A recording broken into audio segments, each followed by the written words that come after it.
patience. We're running just a little bit late after that special presentation, but it's 7:12 and I'd like to call this meeting to order. First, we're going to have a public hearing to consider the approval of an application for the Industrial Facilities Tax Exemption Certificate that was for Arlington Automotive. It's in your packet. So I'd like a motion to open the public hearing. So move. Support. All in favor? Aye. Any opposed? Okay, public hearing is officially opened. Did you want to speak now, Mr. Ahi? We have, it is Ahi, correct? Yeah, Yes. it is Ahi. Yes. Okay. That's pretty good. Everybody says hey you all here. I thought it was Usually I just answer to hey you. Right. Well, thank you all for having me this evening. And as I told you earlier, I'm kind of subbing for the folks that own the company because due to the GM strike, they've been flying back and forth between their facilities in the UK and down in Brazil. They were trying to get here tonight, just wasn't possible. So I apologize on their behalf. But I am the director for economic development for Macomb County, and I know the township's been working here, the village has been working very nicely with Kurt, one of the guys on my staff, and he couldn't be here tonight either, so you guys got me, I'm sorry. So let me just tell you a little bit about this, okay? Arlington Automotive is a tier 1 automotive supplier, and they're based out of the UK. They have products that are used in the chassis, the powertrain, the fuel management, and the thermal management systems for the automobiles. Arlington Automotive Holdings was established in 2013. It has operations in Germany, France, Brazil, as well as other countries around the world, and 13 manufacturing facilities across the world as well, employing more than 2,100 people. The company's customers include companies such as Mercedes-Benz, Jaguar, Land Rover, as well as the Detroit 3, GM, Chrysler, and Ford. As a result of a recent expansion into the U.S. through the acquisition of BorgWarner's thermal management business, the assets of which are still in Illinois, the company was looking for someplace to put them and really to open up a North American headquarters. They were looking at Ohio, they were looking at Indiana, and they were looking at Michigan as well. They found a very nice building here in the village of Romeo, thank goodness, and we've been working with them on it, as well as the state of Michigan. So what this expansion is going to do is going to basically give them a presence in North America, which they did not have before. So this will be their North American World Headquarters, and it'll create 70 jobs. The investment for the building alone is about $1.4 million. But in addition to that, with the machinery and equipment that they'll be bringing in from Illinois, the total investment would be like $4.7 million. So it's a pretty nice little investment here. And they're really excited. I think we were at the open house, or not the open house, but the ribbon cutting or something a couple weeks ago, and they're very excited about it. So it's a very good project. And the project is also supported by the state of Michigan because they gave them a business development grant. So all in all, we're here to ask you for a tax abatement tonight. And with that, if you have any questions, I'll be happy to answer them. Do not have any further questions. What products do they make Yes. specifically? I'll read that list again. It's chassis, powertrain, fuel management, and thermal management systems. And that's what they bought. They bought BorgWarner's thermal management system. Okay. They bought that whole division, and that's what they're going to set up here. So it's 2,100 folks worldwide? Yes.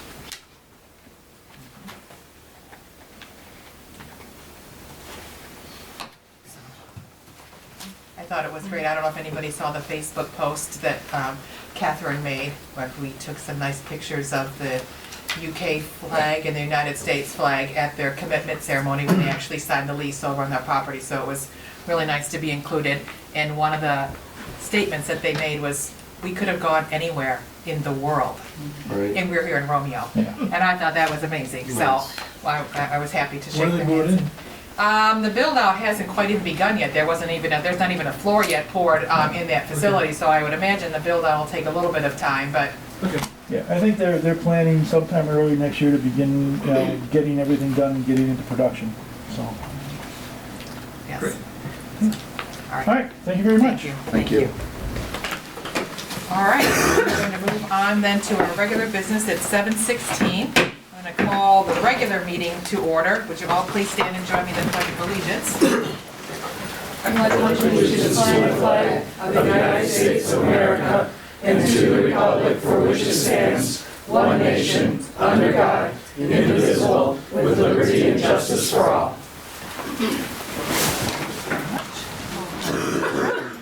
Bartholomew? Here? Edwards? Here. Fowler? Yes. Hart? Here. Osniewski? Here. Seidel? Yes. President Mills? Here. We have a quorum. Excellent. Approval of the minutes. You have a copy of the minutes from September 16th. Make a motion to approve the minutes Motion by Bartholomew, support. as submitted. Support. By Poznanski. Any discussion? I do have a question. Last page. On G, where we talked about the Northwest Parking Lot project. At that time, I had asked to put on the subcommittee, Oh. and the three of us kind of jumped on, so. I will add that. Throw that in there. Yep. We just- Me, Bob, and Nate.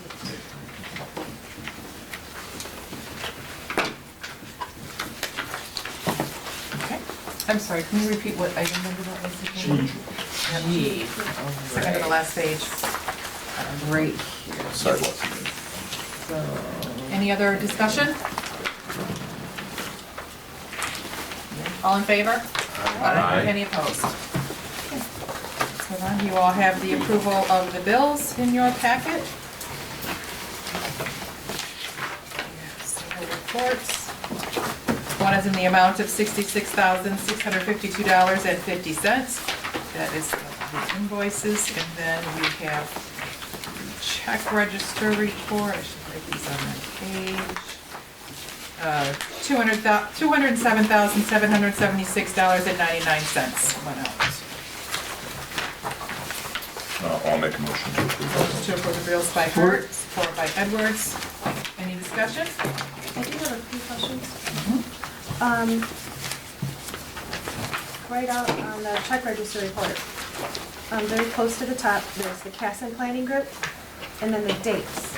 I'd asked Catherine this afternoon where we had set aside the money for the master plan update. Are those specifically coming out of that? Because then I also know we contracted with him to do village work. Are those separate pots or those separate places? Check register report, sorry. I was not Okay, able to right follow up here. with your questions today, but I can still look into it. I I know just- it is a separate account, it's off the top of my head, I don't recall. Consultant fees, what account it was in, it's not planning, so it's the general ledger, general fund, I'll double check that for you. I just want to make sure that we're Wasn't not able to do that. taking from what should be the master plan money to do village consulting in the other areas. Correct. That we are, One's going to building and one is Yeah. going to the general for the master plan, yes, so for professional services. I Okay. just want to make sure, if you could show me where that all fits in, I would appreciate that. Richard breakdown. And then a little bit farther, we have some Vitrano consulting. What was consulting for that, 5.5 hours? He Who's that talking? Right, he invoiced for, the last bit on the union, non-union employees for that, he consulted with that, me on that. He also helped me, wrap up, some of the spreadsheets that, the accountant was using, and he worked with me at the county. We met for a traffic study, looking at pedestrian crossings and bikes, and I had asked him to come so that he'd help me develop that asset management plan, so he attended that meeting with me as well. Now, is that within the scope of what we were using him for? Did we need to do extra, when we had set aside the money not to exceed whatever, was it 5 or 7 grand? That was for a specific area. Is this out of that area, coming out of just contracted services? It's just under the professional contracted services portion of his. I don't recall what, I don't think we called out an amount for one thing or another. We just said we're going to allot X amount of dollars for his consulting services. It was a not to exceed amount. Right. And we had some specific I think it things was that we talked about 5,000. that he was gonna help us with, but I don't remember allocating a certain level of funding for any one of those. And then at the bottom, again, we did some work with Romeo Printing for the master plan presentation. What did we? I produced again at cost, there was 6 presentations that had the maps of the village that were around the room. Yep. And then we also we made copies of his presentation. Those were out on the table for the public to take. And again, that was all at cost. All costs, yeah.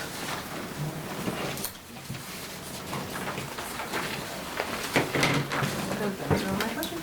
Okay. Roll call vote? Yes, please. Hart, Yes. Edwards, Yes. Bartholomew, Yes. Fidel, Yes. Kuzminski, No. Fowler, Yes. President Mills-Lon. I'll abstain. Okay, we have 1, 2, 3, 4, 5 yeses, 1 no, 1 abstain. Perfect. Approval of the agenda. Any additions or deletions? I would like to just request that we move up. I did not realize that Barb Matthews, also from HRC, was going to be with us tonight, and she's going to just go over the sewer ordinance updates. If anybody has any questions, I'd like to move that up under the special presentations. We'll still have the vote later in the agenda when it comes to that item, but just a recap so that she can. Where's she at now? Sounds good. New business? Right now, the ordinance is at D on number 12.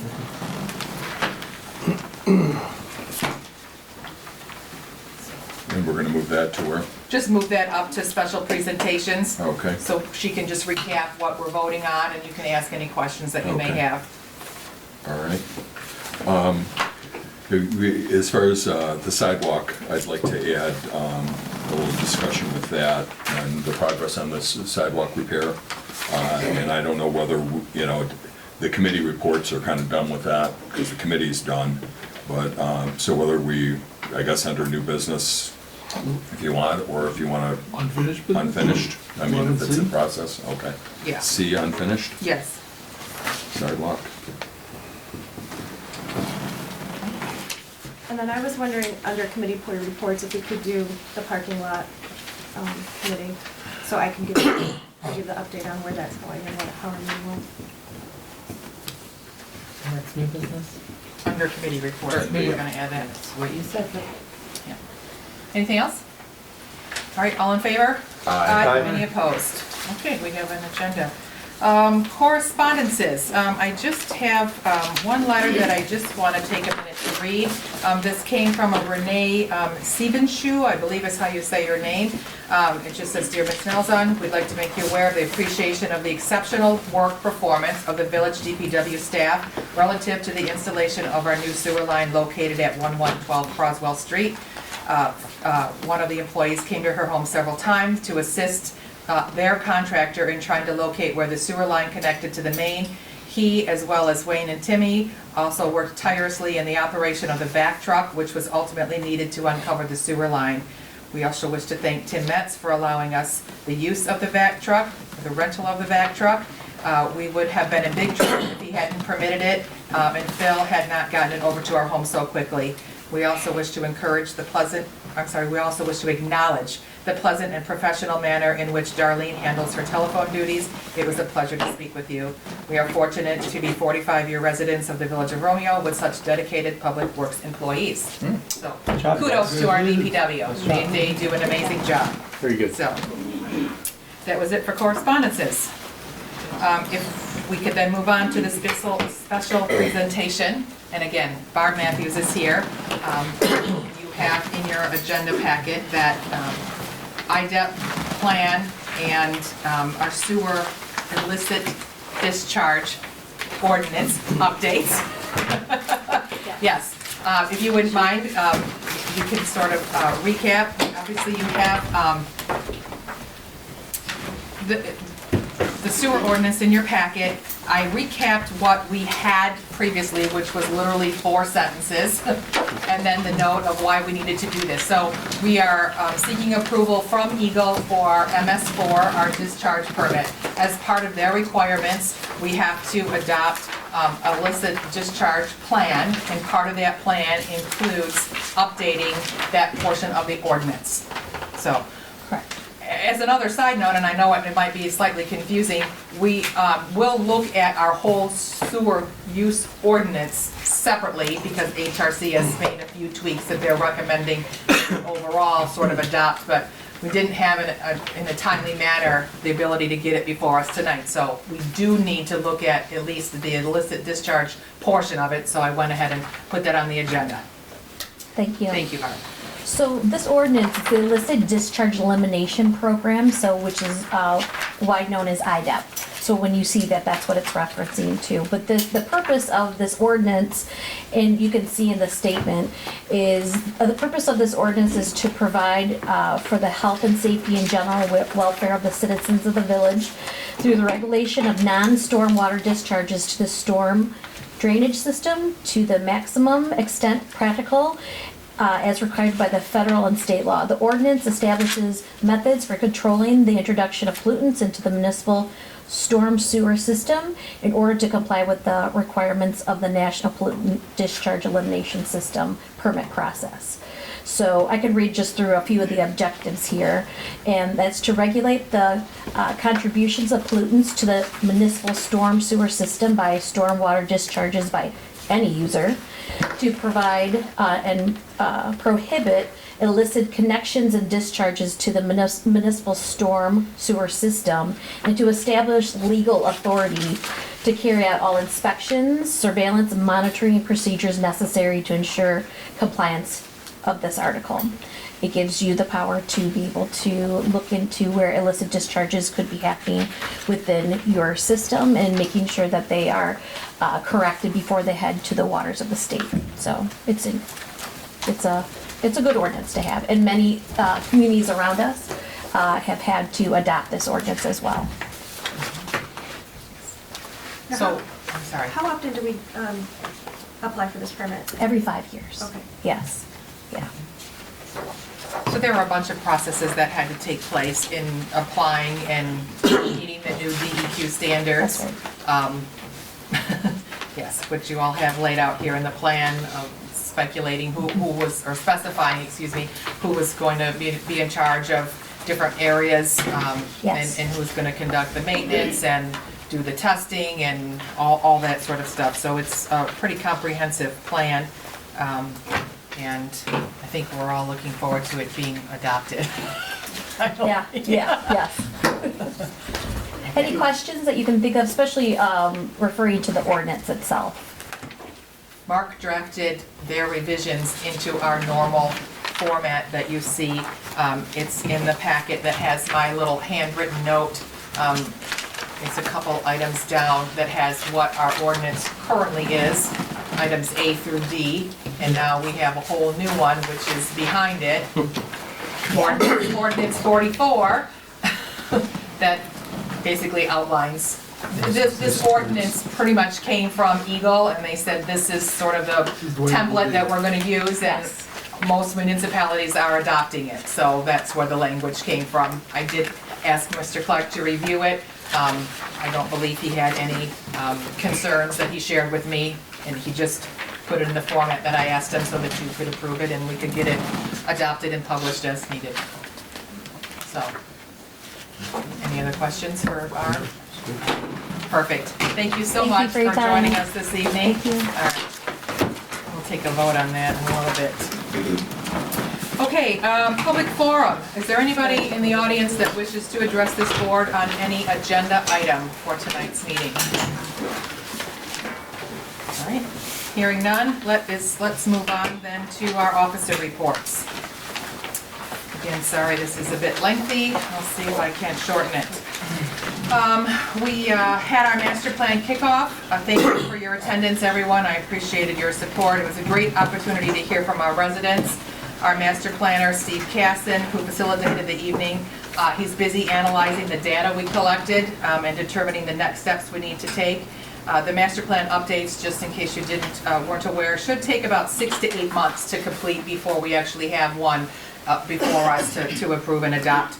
It is on the planning commission meeting on their agenda for Thursday's meeting to sort of go over some of the data that we did collect. I'm happy to report that the tree board has met twice since our last board meeting of September 20th. This past Friday, October 18th was one of those meetings. The meetings from our first meeting in August, I included it just in your general information in the back of your packet so you can sort of get an idea of what we talked about. The board recommends that the Village of Romeo, become a designated Tree City USA program participant, so I'm looking into the steps necessary for that. It's pretty much just a commitment. The minimum is that we are going to plant a minimum of 10 trees annually. So, but there are some grants and some monies associated with being that designated as a Tree City USA, so I'm gonna look at that. We're also working on a community education engagement evening hosted at the Grosvenor Library. Our target date is January 23rd. We're going to look to share resources from Green Macomb program. That was the program that I brought back from one of my Macomb partners that allowed some discounted buy-ins from some planting materials. Everybody could order that. I believe it was the beginning of February, and we had a significant amount of participants from the village that took advantage of that, so that was great. As well as Greening Macomb. The library has indicated they'd be willing partners in this learning opportunity, so they're happy to pay for the speakers as they come, just as an education resource for everybody in our community, so that's exciting. I'm reaching out to both Bruce and Washington Township in hopes that they'll also, agree to share that as an opportunity for their residents to come and take advantage of any other opportunities. I'm always looking to partner with everybody around us. September 26th, Attorney Mark Clark and I represented the Village of Romeo at a public hearing for Mr. Zakowski's Ray Township property annexation before the Macomb County Board of Commissioners. After much debate and many questions from the commissioners, they voted to approve the annexation request, which does not include the cemetery. So, yes, so that's finalized. Mr. Clark and I also met with AT&T legal representative Stephen Wells to discuss and implement the subcommittee's recommendations to contract the water tower antenna project. Those negotiations are ongoing, but there is still definite interest in moving forward with the project from AT&T. So I'm hoping to bring that back before you. Hopefully we can revise that negotiations pretty soon. I attended the 42nd First Annual District Court Open House on October 3rd. Thank you to Judge LeDuc and Magistrate Andary for the great opportunity to tour the facility, get a behind-the-scenes look at how the court operates and serves us all so well. I wanted to thank Trustee Hart and Trustee Seidel for attending the MML conference in Lansing on October 4th. I was unfortunately attending the funeral of my father-in-law and couldn't make that meeting obligation. The topic of that seminar was how villages become cities. Something we touched base on our master plan kickoff evening. I'm interested hearing both of you on the presentation materials that you gathered, and I have the folder on my desk. So thank you very much for taking care of that. Clerk Trapp and I attended the required FEMA training. That was an exciting day. Held at the Macomb County Health Department on October 8th. The next step, we have to go online and take our tests. There's 3 online tests that we have to take to get our certificates of completion. And then we can move on to engaging with this board and the other key leaders what your responsibilities are in the unfortunate case of an emergency. That's ongoing. I volunteered for a few hours at Harvest Days on the 12th. That was a great, beautiful day in the village. It was well attended, and it was my pleasure to facilitate some pumpkin bowling. As well as attended and was asked to speak on the mural dedication. If anybody has not seen the mural on the outside of the Madaw building on the corner of Lafayette and Main, please grab a coffee from Main Street and take a jaunt down there. It's spectacular. The renovations on the police department and Village Hall are moving forward. We had a meeting between the architect, the inspector, the HVAC contractor to make sure everything goes as smoothly as possible. I also have some estimates on the window replacement portion of that project. Still waiting on an estimate for the doors, especially the one that's upstairs because it's rotted through, so we patched that, and I really need to get that taken care of before winter time comes. We met with the representative from our employee life insurance carrier, Unum. He came out. They'll be presenting us with some cost-saving options for future consideration in conjunction. So that's a separate carrier from what our health insurance is, but he thinks there's some areas that we can save some money, and that's always a good idea.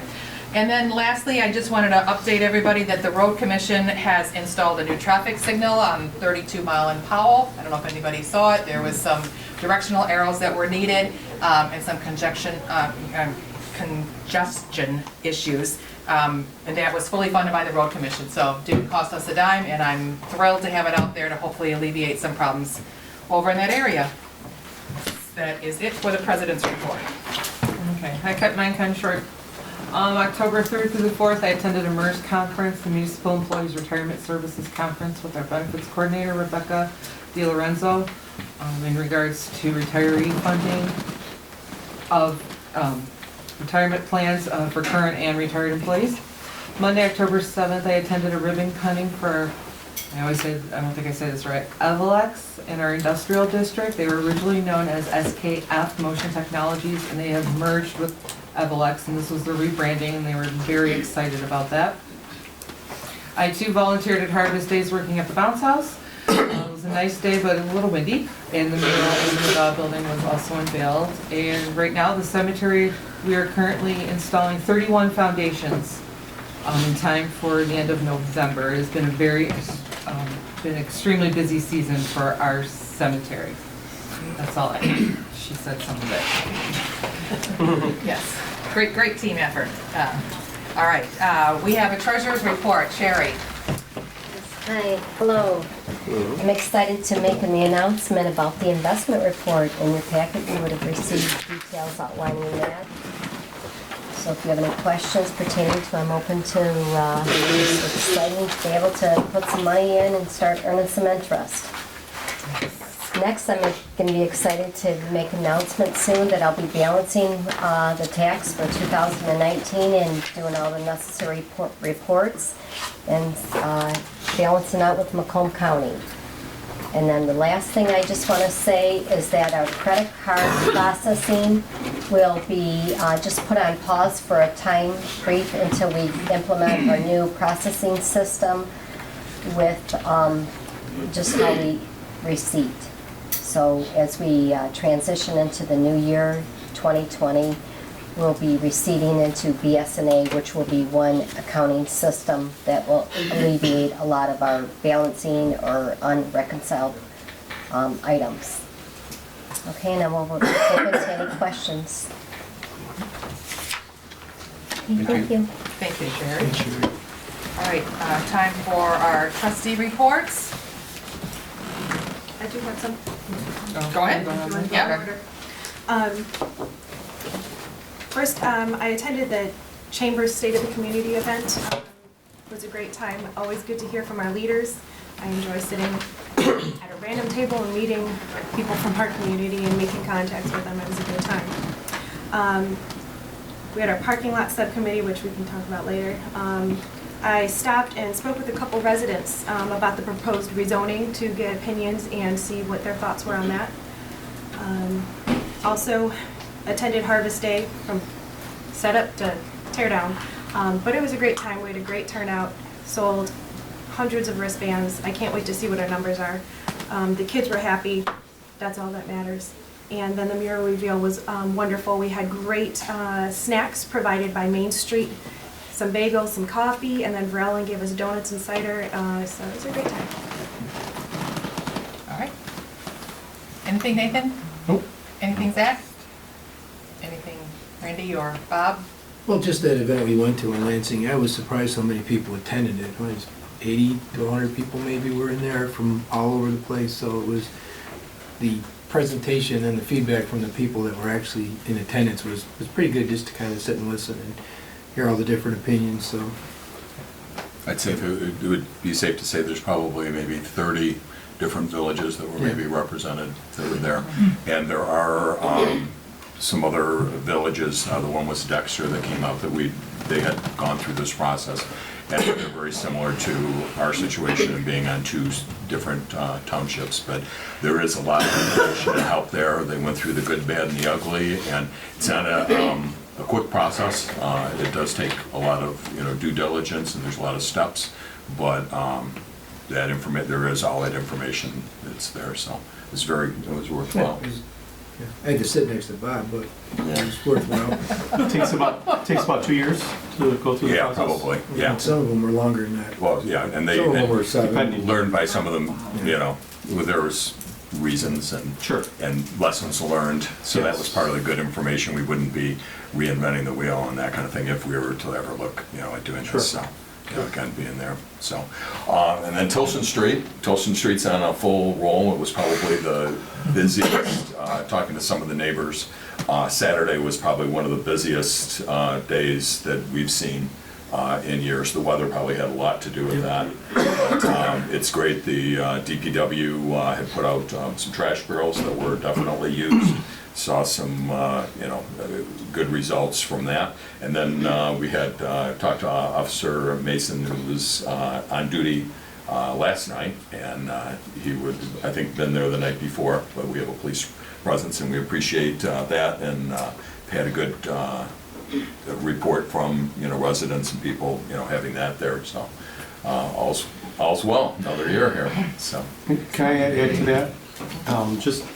Just so everyone knows, the only problem that I've been hearing about as far as the Tilson Street and all the crowds that are coming is that we don't have enough places for them to use the restroom. Somebody told me, someone from out of town had mentioned to me once, they said, yeah, if you're gonna allow an event that is going to draw thousands and thousands of people, it's something you might want to consider. St. Clemens puts a couple out. Last year Roth, the funeral home, put a couple out. And I know Dairy Queen puts them up, but we have nothing on this side, if you will, closer to 32 Mile Road.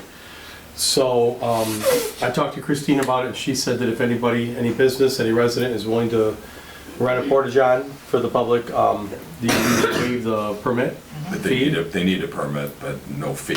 No fee. They'll have to get a permit with no fee. It's just something I wanted to put out there because it is a problem.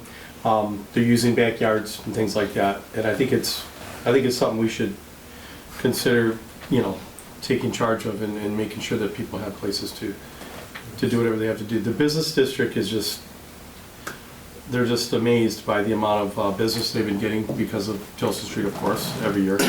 And so that's a good thing, but I just wanted to throw that out for the public to know, and maybe we can figure something out to help out with that particular problem. Okay. Anything from the planning commission, Mr. Fowler? Well, yeah, there was some misinformation that was sent out to the public through the mail, and I had contacted the trustees through the one line regarding the rezoning of some residential property. And the misinformation was the April 26th of 2018 at 4 p.m. And I think you guys corrected it. We did correct it, Okay. yep. We caught our mistake, we reissued the letters, yep. Okay, so for those residents that haven't opened their mail, you still have opportunity by the 24th of this Thursday, instead of April 26th of 2018. So we'll point that out. Is that it? Yeah, right now. Okay, perfect. Let's move on then to committee reports. The Armada Sewer, I did receive a letter, I had asked a status update from Committee Chairman Jim Getzinger over in Armada Township. Basically just said that there's still some support on the township board. They are hoping to still find funding to move the project forward, so at this time they're not going to terminate the extension agreement that we have in place. I was contacted by Bruce Township and attended a meeting over there. They would like us to look at our agreement with them to allow them to sell sewer capacity to an Armada Township property north of 33 Mile Road. And I indicated to them that I wouldn't entertain any of that until at least we had closure or knew what was going on with the Armada Sewer, because the capacity was the key issue. So that was my inquiry. I've talked to a few businesses along the road there, Powell Road, and they're really kind of counting on it. Yes, So I think it would behoove Armada Township to get moving on this. indeed. Because they're planning on it for expansion and things of that nature. Yes, yes, they are. So hopefully they'll find the funding and bring it to fruition. Otherwise, I indicated that, and I've had several inquiries about more annexation into the village, because if they cannot offer the service, then it's the property owner's discretion to find it, Right. just like Mr. Sahowski did, so. Now, we extended that for 6 months, correct? You know, I think we did. we were gonna double check that date on it, and I. It's to the end of this year. December, yes. It's like Yeah, that's coming what I up. remember. Yes. Okay, because that was June or July when we extended it. Yes. Yeah. Mhm. Think, So- yeah, extended for 6 months in Now, June. we haven't Yes. incurred any cost at this, correct? Any of our hours at the office that we've worked on it, that's all been billed to them? Anything that you've attended that you would have gotten paid for was billed to them? No, that would have just been part of our subcommittee meetings that we were just, following up on the communication, How so would you bill that there's out? no physical, right, Well, I'm just, yeah. nothing don't was know that supposed there's to be any paid for provision. by the village, so. I think that's a hard cost, I don't know that Yeah, that's incurred not, any, that's not employee, administrative right. related, I wouldn't think. That'd be a physical check written for, right. you're gonna have incidental costs anytime you're trying to go through something like that. Yes, with every committee. All right, parking lot committee. Myself, Bob, and Nathan attended our parking lot committee meeting with 2 of the representatives from the church. Great meeting, they're very open to working with us. They are they're looking for bids to see what the total scope would be to completely redo it. We asked them to do a couple phases in case there's like sticker shock, maybe half of it, maybe a quarter of it, what we could do to, in phases to get this to work, so that within those quotes, there'll be multiple quotes, so. I spoke to Roger at the Postal Service to make sure that they were on board, that we're not going through all of this, and then they would not be on board to ask their employees to park there, and then that's not the only reason, but that's a big chunk of, it's about 20 cars for the day that could move over there and free up some more spaces. And at this time, they have 2 quotes. He wants to get a third, Terry wants to get a third, and, or Rob, I'm sorry, Rob. And once he does, he'll let me know, and he'll send all the information over, and then we can set up another meeting. Okay. Anything else? All right, let's move on to unfinished business. We have the industrial sign ordinance. This is really just a matter of housekeeping. You already approved the language at last month's meeting, but you did not see the ordinance in the format of which it typically would be saved in our ordinance book. So Mr. Clark just suggested, as a matter of follow-up, that we just take another vote, seeing it in the language, or the format of which it would appear. So entertain a motion to ratify that industrial sign ordinance. I'll make the motion. And I'll support. Okay, that was moved by Seidel, support by Hart, all in favor? Aye. Any opposed? Okay, we have an IFT for Arlington Industries before us. I'll make a motion that we accept the IFT for Arlington Industries. Support. Right, we have a motion by Fowler, I'm sorry, was that you support, Megan? Support. Okay.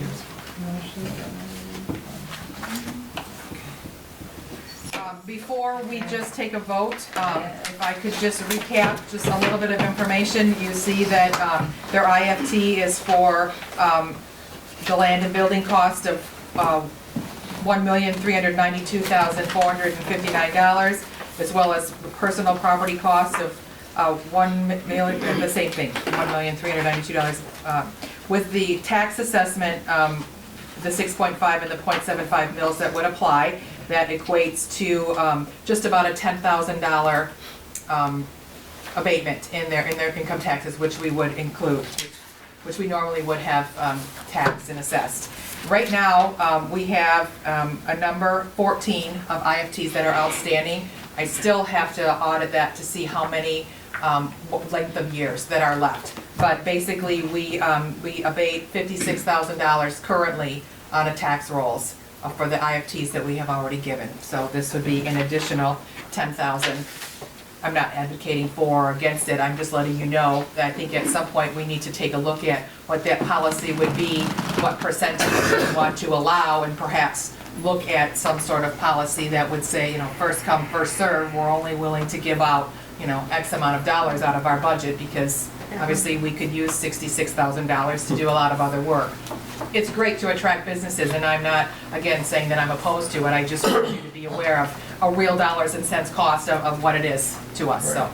Yeah, since I've been on the board, it's been pretty much just a kind of a rubber stamp that we've been doing it, and part of it was the economic times and pulling that together, so I agree. And if it's even, maybe if you can do a percentage, if that's, I don't understand how if you can give them, a 50% or some kind of abatement. Just the years. If that can be. Don't always have to give the whole 12. What else have you thought?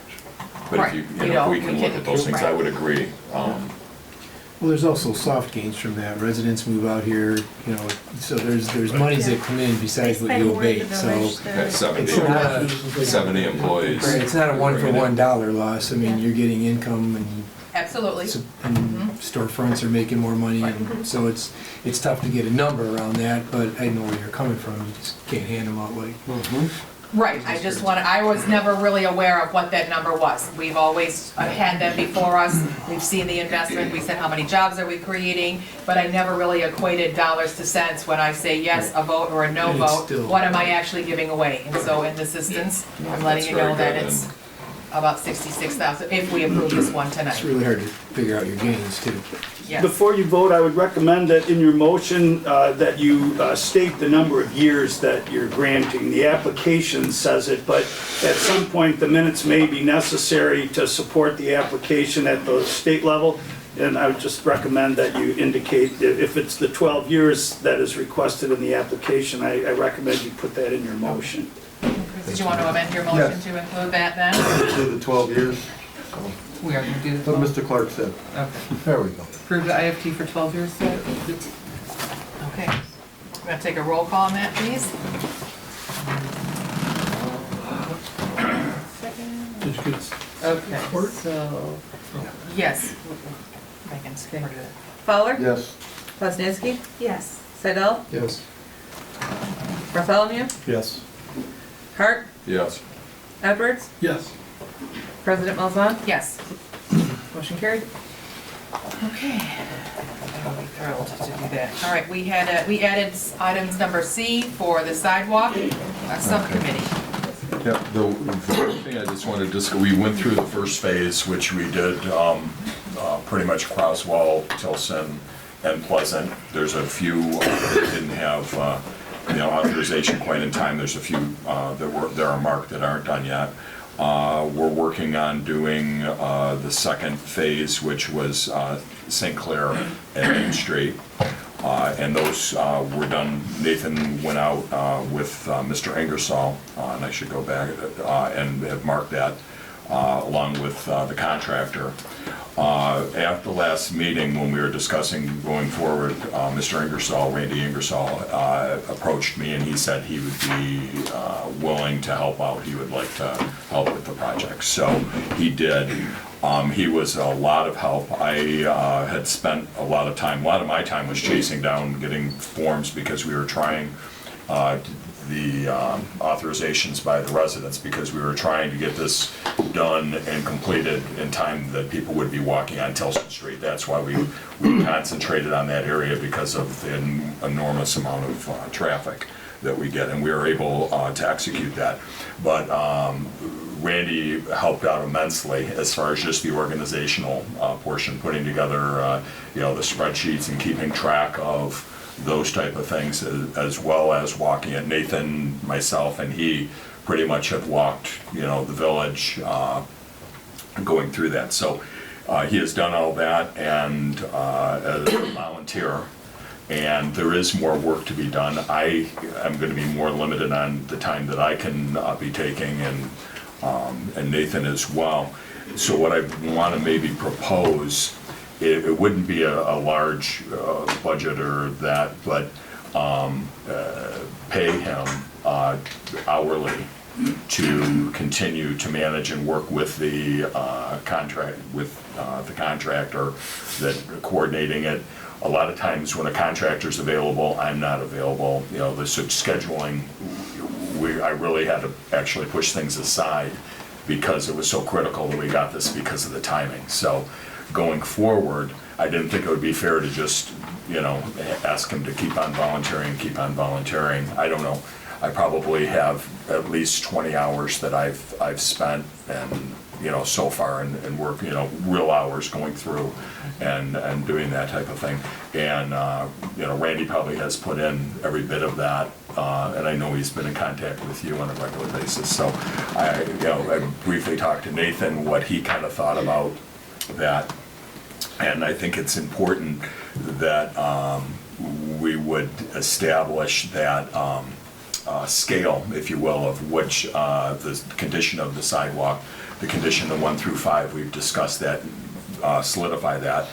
But if I'd ask the council if they would be comfortable in maybe giving Randy some authority to work with determining the sidewalk slabs that have to be done and prioritize and work with those and work with the vendor. And I probably be on just a part-time basis, like maybe what a DPW first year person working in that kind of thing, just to compensate. We're not talking about a lot, but just to compensate them something if we say, hey, you want to take care of all of our sidewalks over this period of time. So that's what I would entertain discussing, and I would be for that. I think. And I think sometimes there'd be need for more, I would still volunteer, but it would be, when I can and how I can. There's a significant time allotment that was, given to this program. Many hours spent by me. I know that Bob, Randy, and Nathan also spent many hours just trying to facilitate, really to sort of craft the program, what's required, reaching out to all the residents. We sent the letters, but now the letters are back. They have to be coordinated. We have to send Jeff out, the contractor, so that he can establish and verify. He's the contractor, so he knows really what must be repaired. Visually, we can look at it and say, well, it's probably this one, but there were instances where he said, well, you can't fix this one without fixing the one next to it, and so on. And I can only defer to his expertise. And that's going to be in every quadrant that we take a look at, as well as maintaining the program down the road. Right now, the sidewalk subcommittee went out and established, the worst of the worst in their opinions. We're trying to take a look at economies of scale where Jeff can, coordinate his efforts in one group to get the best price available. So I agree, it would be beneficial to me to have one point person that can be dedicated, that we can say, I want you to focus on this area over here. And I know that he has the guidelines and the authority of those guidelines to go and help Jeff make the determination that there is 1 or 2 or 4 or whatever it is, and then report back to me so that we can then bill and notify the homeowners of what that is. We're not talking 5 years here. We're talking No. a month and a half Right, before we can't right. do it anymore. And I think And it'll then be in maybe phases. kick back. We're you're gonna have doing this spring. phase, and then in the spring, we're gonna do it, so it's gonna be just as we go, and he may be not available to do it in the spring. Right. It would just be to It's do it not on an a long, hourly. it's not a long-term deal. Can't we use No. our own DPW people for that? I They mean, just- they're out in the They're gonna village, make a lot more money Right. doing that.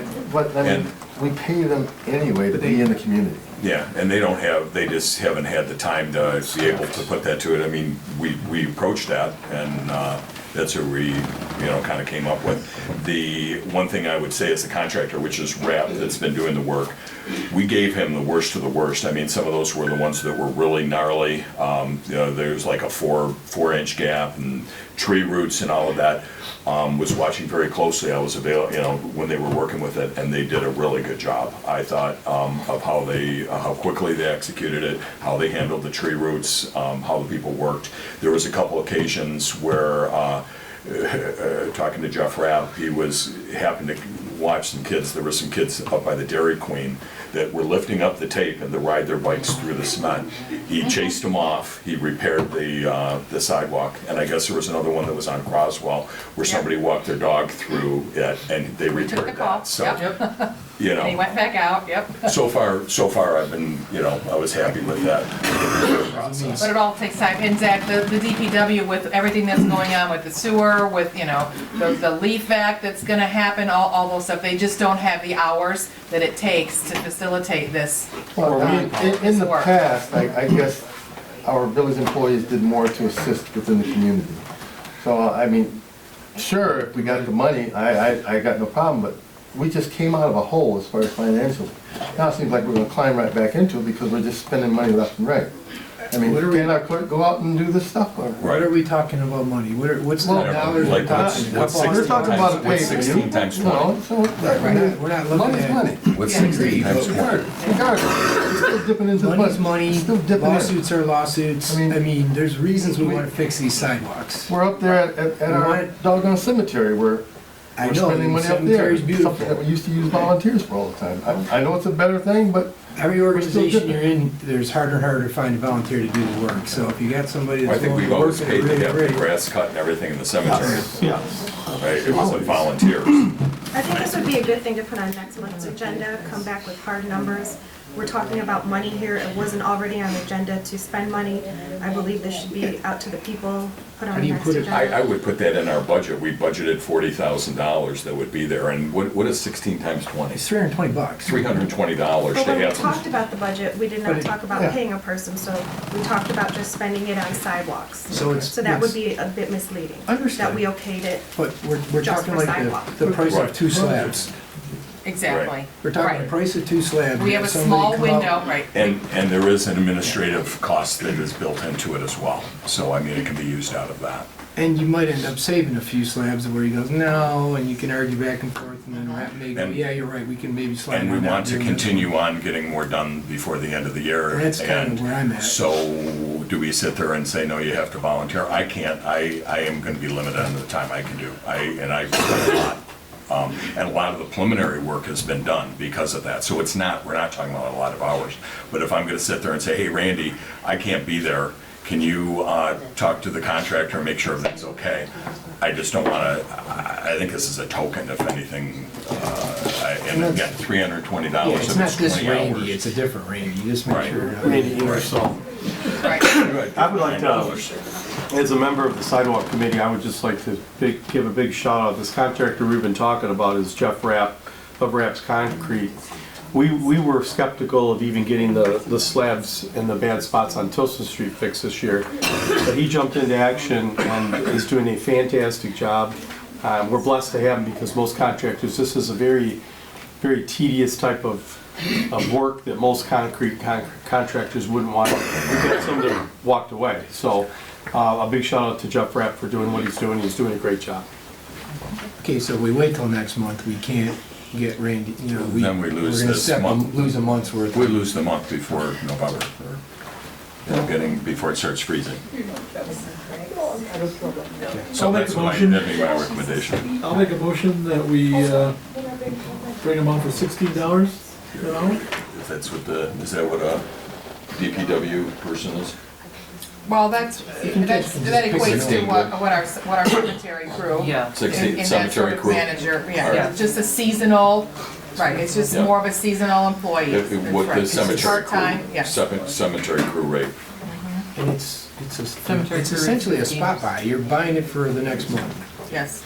It's a month, it's a 4-week deal, let's call it, Yeah, it's probably max would be 20 hours, and probably less than that. and Okay. we put a max, Okay, number of Did you finish hours that and a motion, max number 16? of weeks. okay. You know, make hours or weeks? What do you want? Hours and weeks, for not to exceed 5 weeks and not to exceed more than 20 hours a week or something, until we think we're done for the season. And then Right. we can revisit it next year if we're freaking out about the numbers, we can revisit it We're next talking year. to the middle of November, and that's it. That sounds good. What is 5 this? weeks. I just need to 4 know weeks. as the treasurer, what is going to be the budgeted line item? As I don't understand how we're gonna pay for this position that's gonna come forward. There's an administrative portion in the cost that we have. I think that would cover it, I don't know. In the, Okay, so is it an Sidewalk budget? employee? Out of the is it- 40,000 that we budgeted, it would be within that 40,000. We have budgeted for the sidewalks. I don't know what that GL number is, but I can get it for you in the morning. There's 40,000 in that budget. If anybody has their, I do.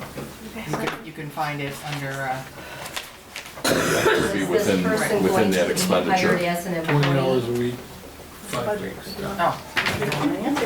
It's, right. I think it would be just not an employee, just a contracted It service. would be a spot buy. It would I be mean, just you're be a basically contracted just- service. Yeah, you're not putting on, trying to be. There's no retirement, there's no. Right, it's a, 401K. yeah. it's 401K, not- health insurance. Right. Yes. Of course, I'm not gonna flip Streets. right to this page right now, Is because this back in streets? I think it is back in streets. If I can get it to her tomorrow morning. We can just take a vote and move on. If that's Randy, or I'm sorry, that's Matt's motion, right? Who What did seconded you it? say, $16? I'll second. $16, 20 hours a week, Max. next 5 weeks. No, that's way more, yeah. Yeah, So make it 4 motion by weeks if you Edwards. wanted. Well, 20 Support by hours a week, it's Sidle. not gonna be 20, it's No, probably, so it's not to exceed, no, that's fine. Okay. Gonna take a roll call vote on that, please? Did everybody support it? Yes, Randy Yeah, did. Randy did. Okay. the other end, the non-paid. Edwards, Yes. Sedell, Yes. Fowler, No. Hart, Yes. Poznanski, No. Bartholomew, Yes. President Melzan. Yes.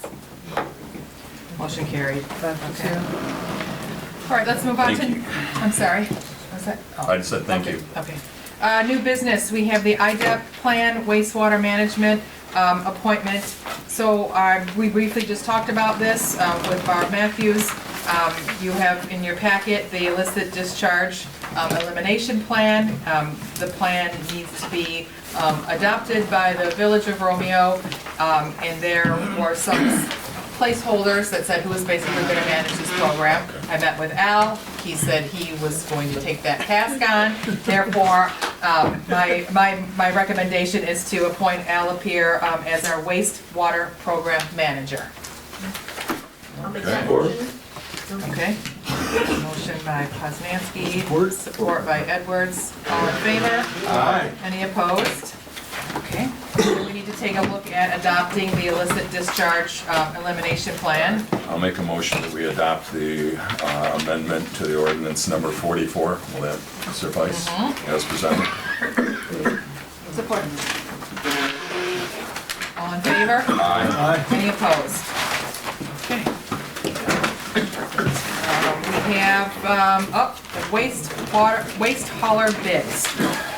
As you can see, Catherine really took this one on, and she put the RFP out there. She posted it online as required, and she set the deadline. Those came in. We had 3 bidders that submitted their proposals, GFL, Priority, and our current provider, Waste Management. She recapped in a spreadsheet before you what the different categories are for the years proposed, 1 through 4, for the different scenarios, whether that's residential duplex, for waste, weekly waste, for recycling pickup, for apartments and multiple units, there's a weekly trash and a recycling pickup, and then there's the central business district. On the second sheet, you'll see a recap. In the upper right-hand corner, she just listed what we currently have, which is residential and duplex, trash pickup. We have recycling, we have yard waste and bulk items. That's what we currently pay Waste Management to do. We currently pay them $16.83 per unit. There are 1,360 units in the village. Roughly works out to be about $22,939 a month. 271,000. There's some miscellaneous bills that we get from Waste Management of Michigan that is for the dumpsters that are at the DPW, a dumpster that's at the wastewater. I believe there's a dumpster that's over at the iron removal plant. And that is it averages between $1,800 and $2,000 a month additional on top of the general waste hauler contract. We budgeted $301,644 for this fiscal year, so a non-increase is amazing. If we can find a provider, which we did, who would sort of either be a cost savings or a slight increase, so. Now, I noticed in some, I think it was the priority bid, some of it was contingent upon keeping current containers. Is GFL going? Well, we have a couple of representatives from the companies who are here tonight with us, so I don't know if you want to ask them those questions. Yeah. And then we paid, Oh, it's just you, yes, I'm sorry, yes. Hi, I'm Mary Jo Van Anner, and I'm with GFO, and I'm the municipal sales rep. And thank you for having me tonight, and I'll be happy to answer your questions. So, within the bid here, it looks like you're getting containers. Am I right? We purchased recycling containers when we adopted that program several years ago. For the recycling, I For the believe. recycling, yes, and then we do own a certain number of, we call them Kirby carts in the office, the little rolly carts. There are some residents whose either cart got moved when they sold their house and the former owner took it with them, or, you know, it got damaged and they rent or purchase additional containers, so. many for the regular garbage do not have those carts. I for one never had one, but then just a few months ago, I elected to rent one because Waste Management would not sell them at that time. So I don't think there's many that are out there percentage-wise. And if they're from Waste Management, from what I was told, they're probably paying a rental fee for that. No, I bought mine. There was a time where you could just They buy were them. just delivered at the curb to me. The They- recycling ones mine were too. The recycling. Recycling. It was part of the I'm talking about the full the green one. garbage can ones. The full green one? Is that the one with the metal bar? I don't pay any extra for You that. have a recycling. one. Yeah. I had to pay for it. Yeah, I And know when it it That's breaks, who you know. if it breaks, I call them, they come fix it. But not everybody has those green carts. I mean, Right, No, not, but- right, not everybody Yellow. does, but we Everyone did originally purchase them, and we've been using Waste Management for, I think we're on our 5th amendment for contracted services with them for terms of 3 to 5 years, so, for quite some time. I believe if you look on your bid on page 29, the proposal states that you get a 90-gallon container to residents as needed basis up to including all households. So that's how you wrote the bid. Right, supposedly, but that hasn't been happening, and that's part of the frustration. We have residents whose, lid got cracked. We just simply can't seem to get Waste Management to take a replacement container out there. We've had some customer service issues On the bid, ongoing. on your but- bid, was Yes. page 29. So that's our bid, our dollars, it was $4.75 for the first year. In your packet. Do they have the original bid document? Yes, she's looking up which page. They do. 29. So everyone would be getting 2 new carts. Is that what I'm understanding? No, 42. Just where I you don't need think it. so. No, 42. where it was needed, 42. right, or where it was needed. If we were to switch providers right now, we already own the carts that are Correct. in use. And we would just continue to use those. We wouldn't And then have to pay for new ones. And then If there were- if there was a need for, I think the pricing for the carts were on page 42, additional services. Purchase large rolling refuge or recycling containers. Provides pricing for the purchase of 64-gallon rolling refuge and/or recycling containers. So that's where that pricing would come in, at $85 a unit or $85 a container delivered to the resident. And that would be the residence fee. That's how you asked for it in your bid, page 42. Yes, yes. So, If they choose I to. think we are 16% lower than your next bidder. We're at $14 per unit for trash, recycle, compost, and bulk weekly. So Yes. that's where the Now, one question I had is, there's like $1 per larger items that someone has. It could be a mattress, those type of things. So if someone has like 8 things sitting out in front, does somebody write down that we're throwing away a mattress, this and Well, that? you know, when it gets excessive as like an eviction or a move out, then our supervisor that'll be coming after every week when we pick up, he'll go through, and if it's something, you know, an excessive amount, we take a picture of it, and then we'll give it to you, to your office, to just report it back, and then we'll come back at another time and we'll determine the price. As far as a regular bulk items, 2 or 3 out there, no, that will be fine. Everything will be picked up. Okay. It's just the move-outs and the evictions. You're Sometimes right. you'll see No, some. I see them every day when I'm driving around. No, You see it from curb to sidewalk. You know, Yep. that's a different scenario, but thank you. Any other questions? So the private trash cans plus yours will be Yeah, picked we'll up take and- it, sure. Uh-huh. You We're talk happy. about recycling rewards program, Yes. but I didn't get that in here. Can you talk about Sure, that? I'd be happy to. So that's I think it's a nice thing. My background is 30 years in the recycling side of this business, but it allows your community to go on your residents to go on a website. They put their address in, you register, and every week you recycle. You just go into that site and you say you recycled. And what happens then, you are able to redeem coupons. I think it's in your bid. I did notice it, that they gave you the information regarding it. So what we do is we have major corporations such as Target and all those major, just whoever, like for do you have Aldi's here, or do you have Around. Kroger's? You have Kroger's, of course. Well, so they participate. So once you accumulate so many points, you can go in and get a 6-pack of Coke or a milk. Also, they solicit the your community, your commercial, like the pizzerias, and you mentioned about the bagel and the coffee shop.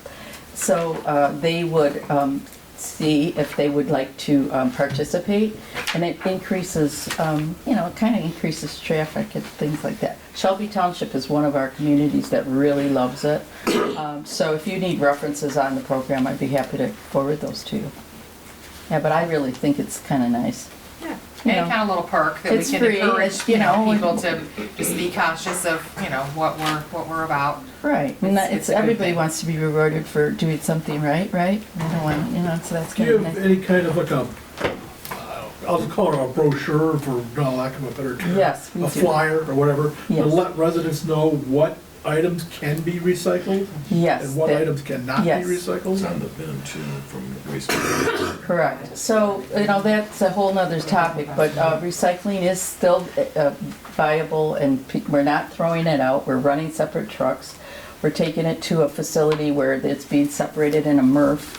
And so the reasoning is sometimes the commodities might change because of the current market conditions. So they might eliminate glass in the future. Right now, we're still collecting glass, but glass is one of the most contaminated things that we collect, and it wrecks the machines and the MRFs. It does line landfills. It does not go back into the glass cycle, I can say that for sure. The fiber all gets recycled. Newspaper goes back to newspaper, corrugated goes back into that cycle, and all your mixed paper goes back into hand towels, toilet tissue. Your 1s and 2s, your 1s are your milk jugs. Your 1s are your water bottles. Definitely they go back into becoming water bottles again. Your 2 is your HDPE. It's a heavier plastic. It's either your milk jugs, which are clear, or the color, like your Tide. Those go to Dundee, Michigan. Those get recycled. So those are very good things to put in your bin. And then 3 through 7 plastics, which has been a market of recent that it's a tough one to recycle. There's no end users right now. They were shipping it to China, the MRFs, and that's been cut off recently because of the contamination. But there are some, some like Steelcase uses it to make their bottoms of their seats, for plastic seats, so they melt it and and companies like that, Hayworth and things like that. I know in Michigan, that's what that's going to. And then the last thing is What always your metal. products of Your- those, what kind of products are those? The 3 through 7s are like your yogurt containers. Okay. If you look on the bottom, you'll see an indicator with the little racing arrows, and that tells you the type of the plastic it is and dictates whether it can be recycled. But, and the other thing is your metal always gets recycled. It saves a lot of energy, not a lot of mining, you know, so you don't have to mine. So any of your your deposit, like your Monster and all those drinks that don't have a deposit on them, those are really well received in a MRF. And the last thing I think I forgot was maybe, I think that's what you're on your lids with waste management. Styrofoam? Styrofoam, no, it's a number 6. It falls into that 3 through 7, but like, the problem with it is that it's hard to, in a MRF, you have to have systems to take it and bale it and ship it. You can recycle polystyrene, that's number 6. It goes to Mason, Michigan. Dart Container is here in Michigan. But it's consolidating it and shipping it. It's very light, it's very hard to do, so therefore it's not being recycled. I can tell you that. Especially the packaging stuff that comes in with your heavier items. I think our bid didn't specify, right now we get the recycling every other week. It's every week here with us, So this would be every week. every week. Can we work with that not being every week? Or what happens, and I don't know if that would be cost effective, where right now Waste Management picks up the south half 1 week and then the north half. But with these 90 or 65 gallon, I don't know if every week is a little bit 65. an overkill.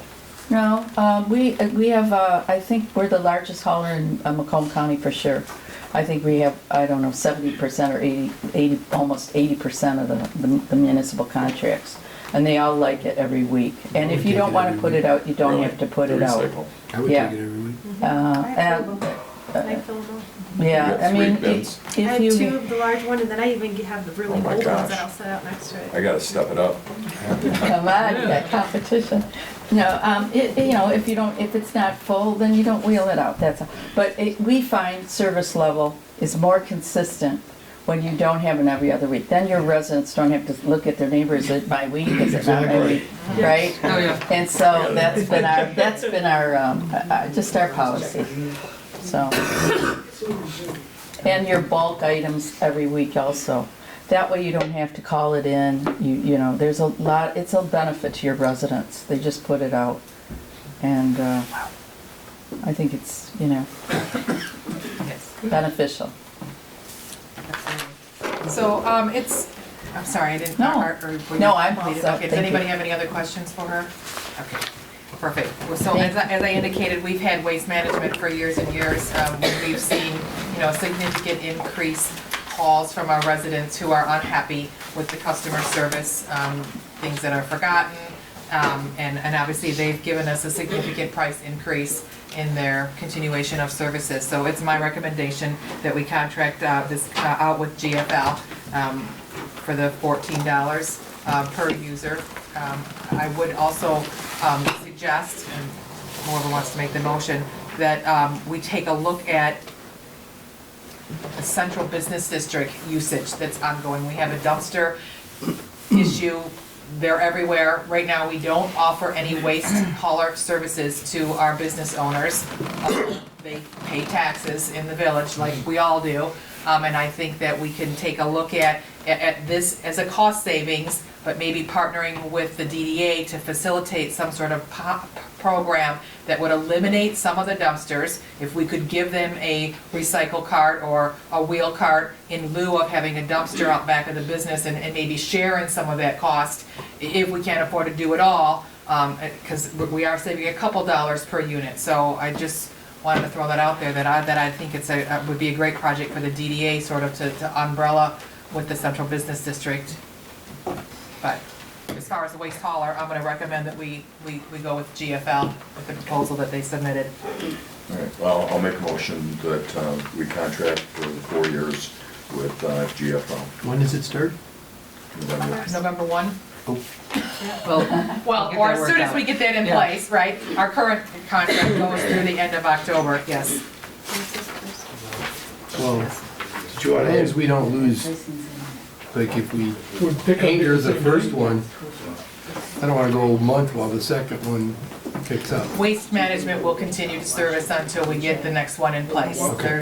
They're not going to stop. Okay, Right, good. yeah. You promise? Yeah, you want it- well, that's what Jill, that's what our sales rep told us. Did you want to include it in that motion what you had just talked about, the consideration of using them for a downtown district as well?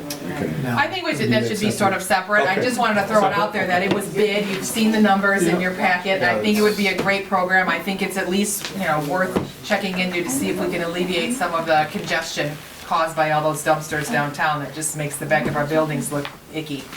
But yeah, if we can just hold the motion to the regular waste hauler bid. Support? Unless somebody already supported it. Is pick up the same day then? I believe so. Is that, Thursday? On Thursdays? yes. Yeah, because I could get confused. Right. We didn't I- pick I for thought it it, was. it's just the Generally, day we of don't waste like to management. change it. Good. We'll Yes. follow the routes even up, Good. Okay. Okay. Thank you. I'm sorry, so we had a motion by Bartholomew, right? No, it was Hart, okay. Second by Bartholomew. Support Bartholomew. Can you do a roll call on that for me? Okay. Hart, Yes. Bartholomew. Yes. Edwards, Yes. Fowler, Yes. Poznanski. Sedell, Yes. President Malzahn. Yes. Motion carried. Excellent. Thank you. Very much. The office will be in contact right quick. So, and then you'll just take it to the DDA, or do you want a resolution from us, or? That's just later. Yeah, I'll bring it up. using residential tax dollars to supplement the commercial area. That's, No, we're already paying. I understand you're paying, everybody's paying taxes. No, I'm already But, paying. the commercial area is also making money. The residents are paying their taxes to live here in the village of Romeo. Yeah, but I'm paying taxes for my business, and I'm paying, A lot of and I'm paying taxes. $180 a month. for I have no dumpster. problem with them piggybacking off of this, but I find it very difficult to use residential dollars to supplement I commercial. think you're, Well, That's what I they'll come back with a recommendation, and then we can do a vote. I get a little frustrated. I don't have leaf pickup on my business. I don't have trash pickup on my business, but I pay $2,800 in You taxes pay on a it. ton of So, taxes. so I got the other side of the argument. Commercial taxes are very high. So, You're making money in the business. All right, let's move on. It'll Because clean it up. it's 8:30. Yes, Spend the millions you make. right. Making money. Right, it's such a joy to be self-employed, isn't it? Okay, we have a special events permit, the trick or treat street closure, we did this last year.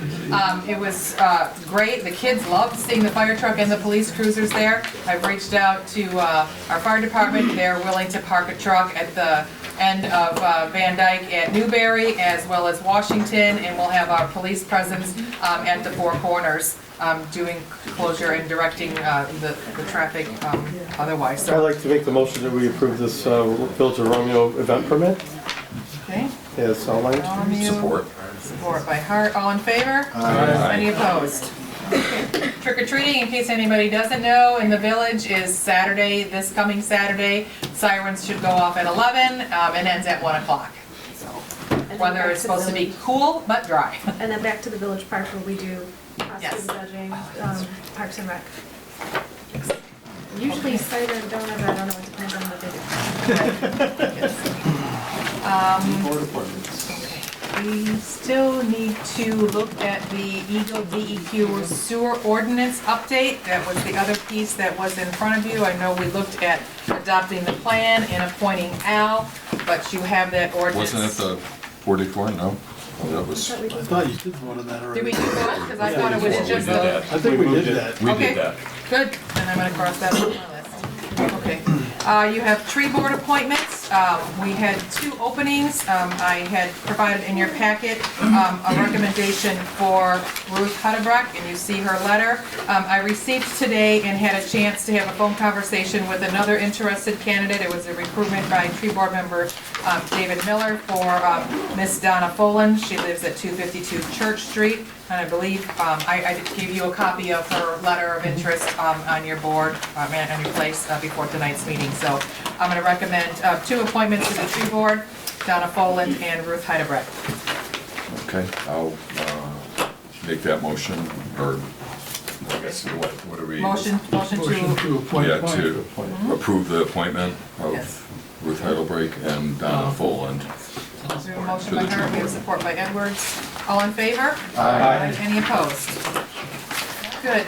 We have a expenditure wastewater treatment boiler replacement. Now, Oh, that sounds like a lot of money. Yeah, well. We have a total of 3 boilers at the plant. One was replaced in 2008 when we upgraded the plant. 2 are very old. The other one we replaced about 5 years ago. So we've got 1 old boiler left. We budgeted that this year with our capital outlay. I have 2 quotes in front of you, Watson Brothers and Contrast Mechanical. There's a difference of $9,000 between the 2. I would, although we've never used Contract Mechanical, it's significantly cheaper, so I would ask that we suggest that we use them. This is budgeted and everything. I'll make a motion to accept the bid from Contrast Mechanical. Support that. And what should be the life expectancy of this boiler? 20 years? roll call into chance, please. Are the quotes Edwards line for made the line? motion, yep. What's that? Are the quotes line for line, the roof removal? Yeah, when he talked to him, Contrast basically told us they didn't write everything in here. They said they were gonna completely put together and they were going to get it started. And so, Okay, roll call vote. Edwards? Yes. Wozniacki? Yes. Segal? Yes. Fowler? Yes. Hart? Yes. Edwards? Yes, no, Bartholomew. Yes. And President Milton? Yes. Motion carried. That's everybody, yeah.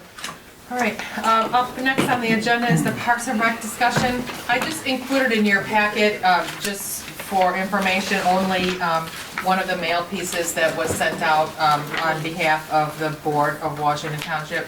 I did go to their meeting and I asked about the expenditure. It cost Washington Township taxpayers about $6,200 to mail this piece out. They sent it out every door direct. They did overlap. Some of it went to some Bruce Township residents. You know, my concern, and I just, need to get the vote out, that people really encourage everybody to get out and vote on November 5th. We cannot stress enough how important it is that every voice, especially here in the village, be heard on this issue. This piece that was mailed out to everybody neglected to say that it was for 20 years, which I thought was kind of a key bit of information that people may need to consider what they're actually voting on when they see that language, whether it's on your absentee ballot or when you go to the polls and you actually get your ballot. But my thought of just gathering some consensus and just some little, if you can give me some directives on how you may want to operate. Whether this passes or fails, we have this facility right here that we need to protect, right? We have a current lease that's for the next 80 or 85 years. And although that lease is only for $1 a year, there are some provisions built into that lease that says they're going to provide care and maintenance and upkeep to it. So there is some expenditures that are expected to happen over the next half a century that we would need to consider. We also need to ensure, and I have, if this passes, we still need to maintain programming here, in my opinion. Parks and Rec is a very important benefit to our residents. I see no reason why we wouldn't be able to, at least be leaner and meaner and sort of keep this going. With that said, if it passes and then Washington Township, south of 32 Mile Road, moves to the new facility, we can look for Bruce Township to put on the ballot their language to approve funding, which we historically have done with them, tied in with Washington Township for another 4-year period or whatever term that they want to put on the ballot for the voters to consider. It would be a substantially less revenue stream than what we're used to seeing. My thought, and I've had some preliminary discussions with Mark, is that we as a village look to put our own ballot language on so that we're in better control of how those dollars are being spent. Right now, we have no representation on the Board of Commission.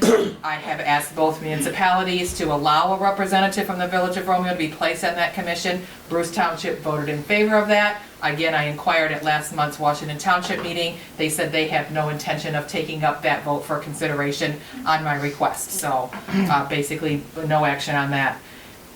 It would be a short turnaround. This vote for this current proposal is November 5th.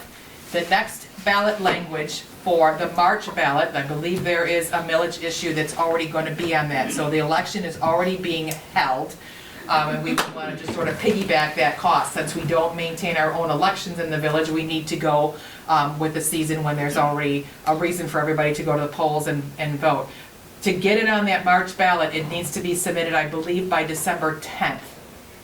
So after November 5th, we see what the outcome of this is. It really only gives us one meeting to decide if we want to do this for March. Now, we're not obligated to do it for March by any means, but that's the earliest that we could do it. We could look to say, okay, Bruce Township, when are you putting it on? And they should be able to, which there's some discrepancies because Washington Township told me at another meeting that they were unable to carve out the incorporated portion of the village in their millage ballot, which is why they're capturing the south half. I disagree with that. I believe Mr. Clark is in support of that there are ways that you can basically do that and maintain the wholeness of the village. If it fails and we vote to put our own in, it would be village-wide.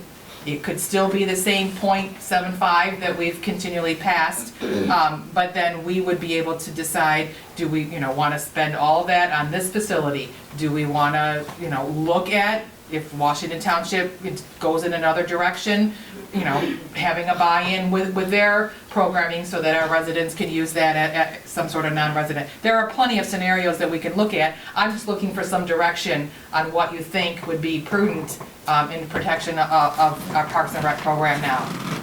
So does anybody have any input? That was sort of my long-winded spiel. Sorry about that. Well, if we have to go with Bruce Township, I think this facility is in a excellent location, especially since the school's just turned to middle school, or the middle high school and middle school. We have the softball fields here plus the football field. So centrally, we're located in a great spot. 100%. And we're in Bruce Township. Yep. The programming that our staff provides right now is a tremendous benefit to our residents, no question. Reach out to Mr. Brainerd. He's retired. Yes. If we have to go, I think he might step in as a part-time position just to help us get organized. Well, we certainly have, the staff. I've met with Clara several times. There's no mass exodus on any of that staffing, whether or not they would, be offered other positions in another Parks and Rec program. I don't have any control. They're not under any sort of contract. They're not unionized, so they're just at-will employees. But certainly, we would have to take a look at, pass or fail, what are we left with? What is Washington Township going to do? But more importantly, I think we need to be in control of our own future. What do we want to do? It's our taxpayer dollars, it's their programming, we're looking out for their best interests. So my thought would be to prepare a millage, a ballot language ready to be submitted to the county elections in March. We do that or not, we can vote on it at a November meeting, but I'm gonna need more than 5 minutes to get that together. And you were getting some costs for what it costs to run this facility. Have you got any of those numbers yet nailed down? It's roughly about $140,000 a year for maintenance and upkeep. Right. The programming dollars, we're still trying to cycle that out. It's unfortunate that 48065, when people register for a program, they put in their zip code, and Bruce Township is also 48065. So she's trying to parse that out to give us a better idea of how many users the Village of Romeo actually has.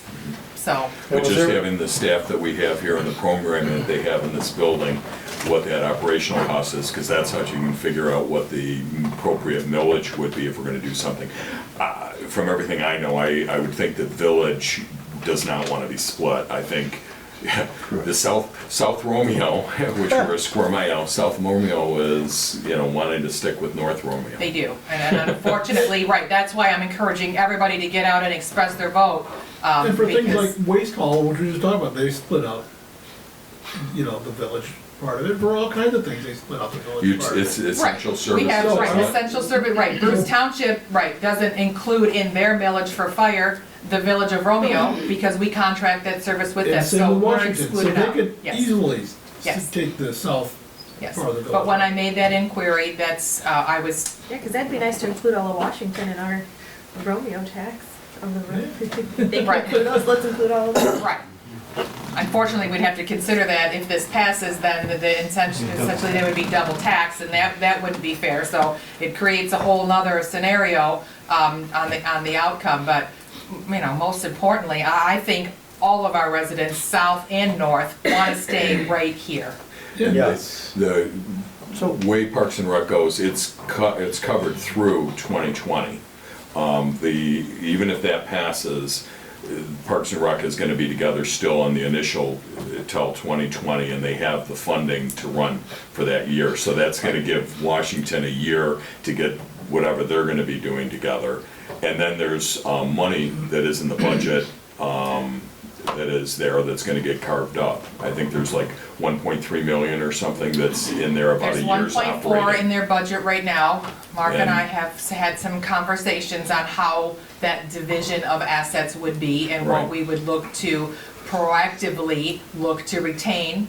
Again, I go back to the 80-year lease of Right. $140,000 a year that it costs to maintain this building. That money has to come from somewhere. If they already have it in the coffers of Parks and Rec, we may need to sort of say, Right. well, wait a minute, maybe that needs to stay with us because we have some. So I think to answer your question, I'm sorry, Mark, No, go ahead. that yes, we want to at least get the language together so we're prepared Yeah. either way. And then you wait for some of these numbers to come back, and if the costs freak us out, then we don't print the language. But we need to be a little bit ahead of the game and prepared with something we can run to the press with versus That was my trying to thought. do it. Right. So I mean, if that's what you're looking for, I agree. And then let's Especially keep if there's getting an our election numbers. already in March. Unless you're just happy continuing with, letting Bruce Township and Washington Township assess the millage. Again, I just think at this point, they're not serving our residents to the best of the village's interest, right? They're looking out for the township interest, and rightfully so. Technically, the residents are still, constituents of Bruce Township or Washington Township respectively, but I think ultimately, we need to have a little bit of say in the game, aside from just the leaseholder on this property, so. All right, so if Mr. that's. Clark was going to bring up Oh. something. I was just gonna mention, the lease is guaranteed by each of the townships. And so if Parks and Rec runs out of money, if the dissolution of Parks and Rec, which is looming on the horizon, renders it not impecunious, but with a lot less money than it had, the townships have guaranteed the lease. If Parks and Rec defaults on the lease, each of the townships sign the lease as guarantors separately. And so the cost, that doesn't do anything for the programming, it doesn't do anything for the activities, but the carrying cost for the facility, $130,000, $140,000 a year, Bruce and Washington Township are still gonna be responsible for that if Parks and Rec defaults. You can't leapfrog Parks and Rec, they're primarily responsible, but if it's unable to meet its obligations, the townships have guaranteed that. I don't know if Washington Township is aware of that, if they've looked at that. I don't know what their thinking is. I haven't heard any conversation or noises about that. But just so you know, that lease was guaranteed by each of the townships For the next how many years? Yeah. for the entirety of it. So the next, 99 years. the 99 years, and I think it was entered into in 1998 or 99, I'm not sure. I've looked at it. What would delete that agreement? Nothing, it's just, No, they can dissolve, the Parks and Rec can dissolve, they can die, hopefully not an unnatural death, but if something happens to Parks and Rec, the townships, that was the point. That was the point, to protect the village, because you granted Parks and Rec a valuable resource, you're getting a valuable benefit from it, but the cash flow was not the issue. The cash flow was not what drove that. It was the programming that could be used here, and then the improvements and maintenance, which was no longer on the village books. The village didn't have to pay the electric bill and the heat bill, and didn't have to pay to patch the roof and all these things. Parks and Rec took that on, and again, for an appropriate purpose, that it's benefited the community. But somebody can't just pull the plug and say, well, here's your $1 a year, we'll give you $90 and walk away. It's not gonna work that way. It's good to know. And I would wonder, that if this fails, will there be able to be a quick adjustment to that language to add in all of Romeo and not just? Right, the scenario is, if it passes, do we look to pass a lesser millage? Or do we look to Bruce Township pass the millage, increasing their rate so that we can recoup some of that loss? Do we look at a double taxation issue? South Side, pays to utilize both facilities. Those are all sort of considerations in the language we're going to adopt, which is why this is sort of, we need some time to consider all the scenarios.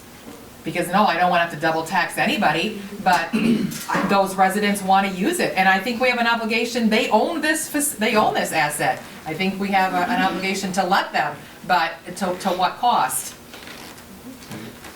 So, it's sort of a hot mess that they've created. It is, it's very unfortunate. Right, and unfortunate that really none of it had to happen, because all of the programming that they're wanting to move or install down at the new facility is pretty much what we already have, except for a splash pad. We already offer that between this location and the Washington Township location, That so. splash pad isn't even gonna be happening anytime soon. It is not, and that is a 20-year millage, that's the part, and we've all talked about how deceiving the ballot language is, that it says it's a renewal for Parks and Rec, but it's not a renewal, it's a replacement, and, so I'm just encouraging everybody to get the facts and get out and vote, and then I'll draft some possible scenarios, and we can put that on our November meeting. I didn't want to have to call a special, so if you're all thinking that's a wise idea, I'll put my And if efforts into something that. happens, you can always, because there's something unforeseen,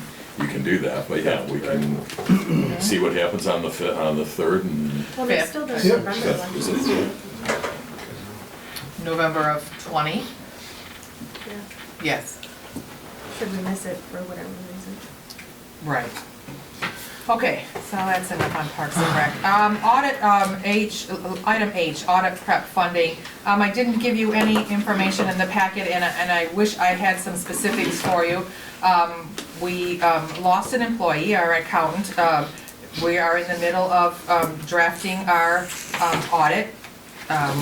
We have several scenarios that are in place. So we have the contracted services with Vitrano Consulting and his assistant, Anthony. He has been in today.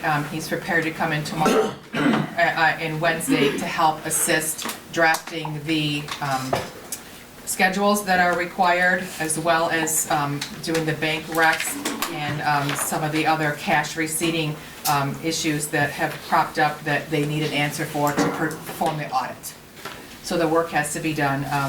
Obviously, we need to move it forward. Stuart Brevet and Whipple, the audit lead representative Tammy was present. She started the audit last Tuesday. She has offered, or Stuart Brevet and Whipple has offered to come in at an additional cost to perform those functions while we look for a new accountant. So we have a listing on Indeed.com. We have contacted a municipal accountant temp service, and they have a couple of candidates that may come out. Unfortunately, they're all quite costly. Sure. I will tell you that. Stuart Brevet and Whipple to come in and do the work will average about $130 an hour. The account temp service will be average about $84 an hour. And Vitrano Consulting is about $50 an hour. With our, do you help out at all? Yes. Yes. Because in our general law village, it says clerk has this responsibility. Yes, she is, but she is not the accountant, right? She serves as the chief financial officer, and she oversees the duties of the accountant in preparation of those documents, as well as assisting to the treasurer to do all those. But there's still a certain amount of reports, cash receipting, you know, we had some forensic audit work that was done to come up, find some reconcile difference from the previous treasurer. That work was performed last fiscal year. We still have some bank recs that need to be done for this year. So we have a budgeted $36,000 for the audit in this fiscal year. The audit prep was approved by me for $25,534 for this year's audit. Doesn't include any additional work. There is also built into that contract a $5,000 not to exceed amount, and that is for Stuart Van Whipple to do a couple of other schedules and some documentation that they do for looking at our sewer and what do we bill Bruce Township in association with those costs, and they do a lot of that prep work. So potentially that's about $30,000 is where we're at. So we have an additional $6,000 in the budget. I'm gonna be mindful to do that. I do not know if you want to give me another not to exceed amount. Obviously, I'm trying to be as cost effective as I can, but we have to have the audit done. Right. What do we think It could cost, hopefully, no more than an additional $4,000, $40,000. We've budgeted 36, hoping that we can come in under 40 with the use of one of these three, as well as, you know, we have the job posting out there right now on Indeed.com trying to find a qualified municipal accountant to come in and sort of take over those duties on a part-time basis, just like the other employee was. So you don't really have a learning curve if you're hiring a municipal accountant, right? They're just gonna get in and get it done. Yes, right. So we get a little bit of an advantage Right. there. Right. My forward thinking was that we do not want to have a new employee come in and have to play cleanup. No, we Right, can't afford so I that. need to get this, Catherine and I both need to get this passed, get the audit done, bring in a new employee, put the new working relationship in order, and move this forward. By the time you get resumes and do interviews and actually hire somebody, you have to have this done already, right? Yes. So we don't have a choice to wait to do that, so it's just, are we going, The audit needs to be completed by 12/31. Doesn't have to be. I mean, no one's gonna come and put anybody in handcuffs if we don't get it done by 12/31. But if we were gonna look to bond out in the future, it surely reflects poorly on the village for not having your audit done by 12/31. So, you know, at all costs, I wanna make sure that we can live by that drop dead date. Stuart Van Whipple, it's a very busy firm. They need to schedule out.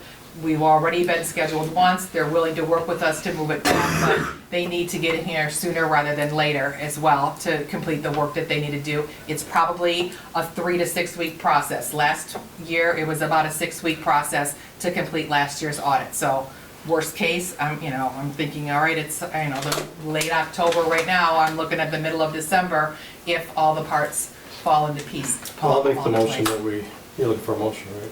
Well, right. What, to expand the budget, is that what you want to go from 36? If you're willing just to understand that I'm updating you with the most current information that I have and that I'm going to be mindful, but we may need to approve or adjust the budget if I come over 36,000. I just really wanted to. Will that wait till next It meeting? absolutely can. Okay. As long as you understand the, it can wait, but you'll already have hired somebody by our next meeting, right?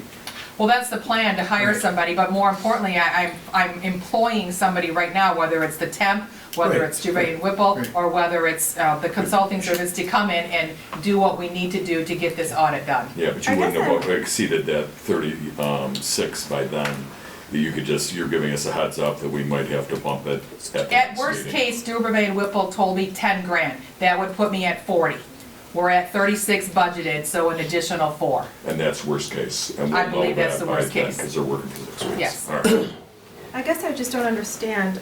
Last month, you told us you were ready, it should take 4 or 5 days. And now you're telling us it's not ready. Correct. So What, you Right. said it was ready, what happened? the audit schedules that we were emailed, that we were told were ready, were inadequate. When the auditor met with us and said, I need this many things are incorrect. No, when I spoke with Yes. Tammy today, she said she sent out that checklist back in like the end of July. So you've had this checklist for a while. Yep. And you did not check on your accountant to make sure she was keeping up with it? I Nope. did check on my We account. did. Okay, so you already knew about this?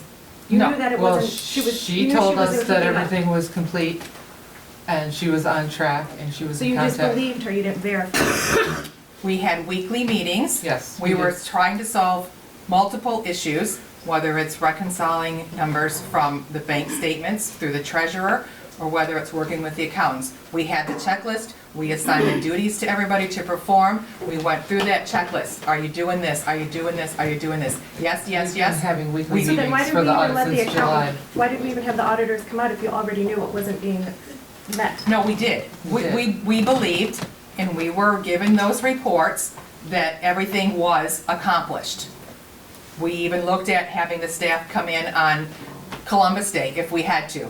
And we were assured that everything is in order, here's all the documents. We sent them on to the auditor, who came in on Tuesday morning and said, I'm reviewing these and these are not correct. The work that was performed was inadequate and not done correctly. That Well, as wasn't, the clerk and the general accountant, why didn't you know this beforehand? We did not know they were incorrect until the auditor reviewed them. But that's your job. You are the general accountant as the clerk. You should have known that. I did not know though, as far as what the auditor was looking at. She knew what she was looking at. I was told the report. I saw the reports go through. Do you We had- know how to read the reports? Yes. So how did you not know that they were incorrect? Well, what are you getting at? What are you trying to get me to say? I'm trying to get your answer. Like, how did you not know that your accountant, that you're in charge of, as a general accountant, as the clerk, how did you not know her reports weren't correct? Because I'm not a certified public accountant like the CPAs are. I knew enough of what she was giving me in all of our discussions, and her and I working side by side, and our weekly meetings since July. You told the public that you were qualified for this position, that you could do this. Where are we And going? now you're saying you're not, I don't think you have to be certified, but you're saying that you didn't know. Are you qualified for this position? Yes? Again, what are you getting at? I see where you're going, but what are you getting at? This problem that we're running into is on your shoulders. Okay, It's going to cost taxpayers more money. The taxpayers have paid a couple $1,000s for you to go to training so far, and you still don't know what the books say, if it's correct or not, and now the taxpayers have to pay more money. I know what the books say, it was the reports. We were working together on the reports. And you should have known that they were not correct. All right, and had that been known, then what would that be? We would have been different. We could have gotten ahead of this. I'm not sure that. Now we're on a time crunch. If we don't get this done by the 31st, what happens? well, we'll get it done when it gets done. Like I said, if we don't get it done by the 31st, if we were to look at bonding, the state doesn't consider that a favorable Are position there for us fines to for be not in. getting it There is done? not. There is not. There's I've been assured, and I've ramifications, asked you know, those questions. it's a right. blemish if you don't get it done. So on then why time. can't we take, you finish it and take the time that we need and we just don't pay any more money, just what we currently pay you? Because she's not a certified public accountant, and that's what you need. You need somebody who can forensically understand accounting. That's a different position than the chief financial officer of the village, which is her statutory duties. All right, you At got- no point does it say that she needs to be a certified public accountant to No, it hold doesn't. that office, and that's what that position is. And it needs to be done. It's Yes. kind of like spending $300 for the sidewalk, so we can get Right. another couple streets done before it freezes. It's something you have to do. But whether or not she needed to be qualified as CPA, she should have been on this and had it fixed beforehand. I don't think we can expect our clerk to micromanage everybody's job at the offices. That is her job. That's her job. It's a Right. job. Her job. Right. But she's not a certified public Oversee accountant. You everybody. do have to have some trust in that your workers are doing what they're supposed to do. Correct. She can look certain things over, but she doesn't know everything. So this is a position that our Hired people former to do- employee left us in. Right. You also have to take a look at, and there's been some issues and learning curves from the treasurer's office, and again, I'm not throwing anybody under the bus, but a lot of the tax reconciliation, the account reconciliations, especially with cash, are coming from monies that are receipted through the treasurer that are not put in the correct general ledger account. So someone has to go back and look at 23 bank recs every month and try and figure out one transaction that may have included 175 deposits to figure out why is this off, whatever the amount. Could be 18 cents. It could be $1,000. We don't know what that issue is. We've identified that these months, the bank recs don't balance.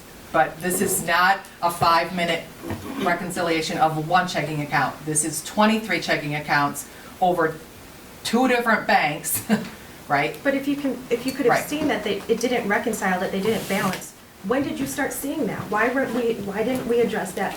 Sherry, when did we start seeing that? We started seeing this in the beginning of the year, correct? Yes. Yes. We I did saw identify Day this, one, when I walked into the door. yes. So don't think that it hasn't been identified. We put steps in place, staff meetings, processes, consultants, to try and alleviate where the discrepancies are happening.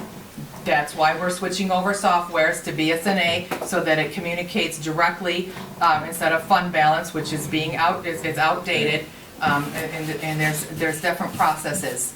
We cannot, neither myself or Catherine are certified accountants to understand how do tos, do froms work, how to find those discrepancies in what's basically, The forensics.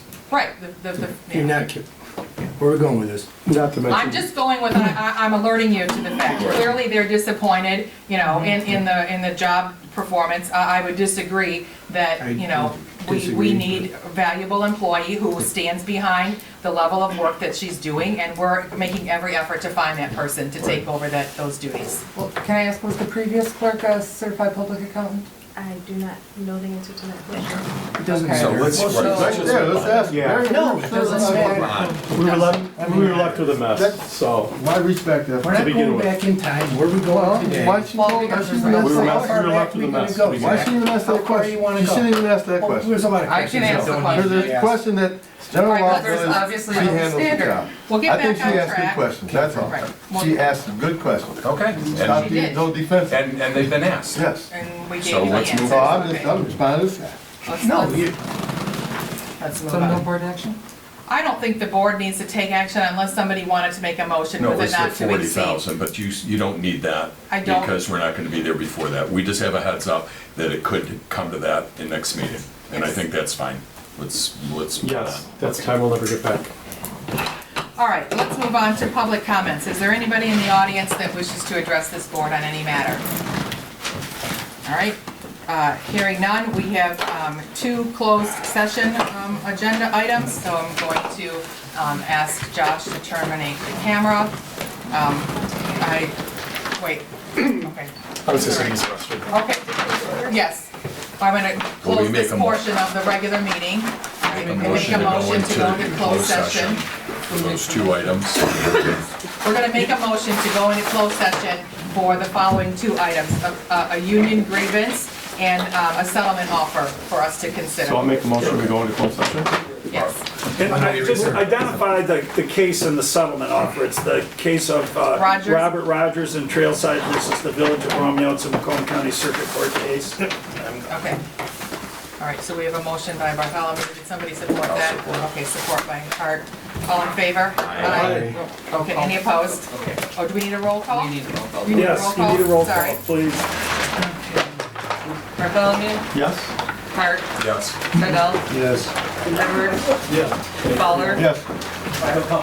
President Pilzon, Yes. and Poznanski.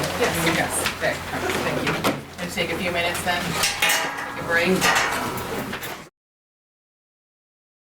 All right, so it is 9:59, we are out of closed session. I'm going to make a motion to recommend that we uphold the disciplinary action set forth by our police chief. Support. All in favor? Aye. Any opposed? One. One opposition. All right, now I'm going to make a motion to go back into closed session. Sorry. 10 o'clock, you have to do that. We need to make a vote to continue this proceedings of this board at 10 o'clock per our rules of procedure. Yes, I make a motion that we proceed and go into close, or as at 10 o'clock, we proceed with the meeting, and then go into closed session for Rogers versus Village settlement offer. Right, which is a circuit court case. Circuit court case. Okay. All in favor? Aye. Any opposed? Roll call. Do a roll call, Oh, please. sorry. Okay, roll call to go back into closed session. Hart, Yes. Poznanski, Yes. Edwards, Yes. Bartholomew, Yes. Seidel, Yes. Fowler, Abstain? and President Wilson. Yes. All right, so moved. All right, so it's 10:12, we're back out of our second closed session. Does anybody, I'll make a motion that we approve the settlement proposal. Support. Take a roll on that.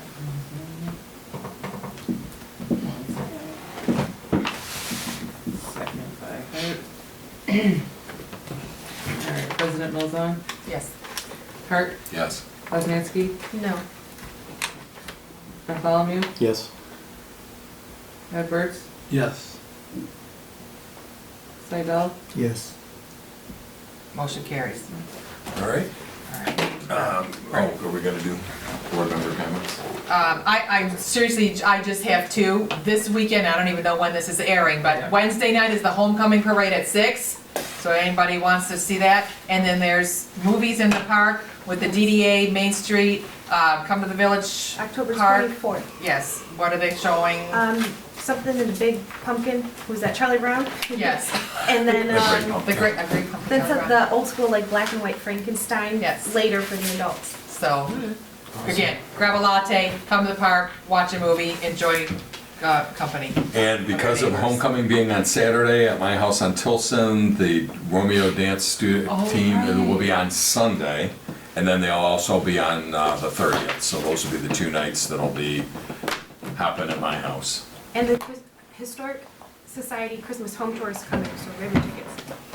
That's true. Anything else? Make a motion that we Adjourn? adjourn. I'll support. Somebody said. All in favor?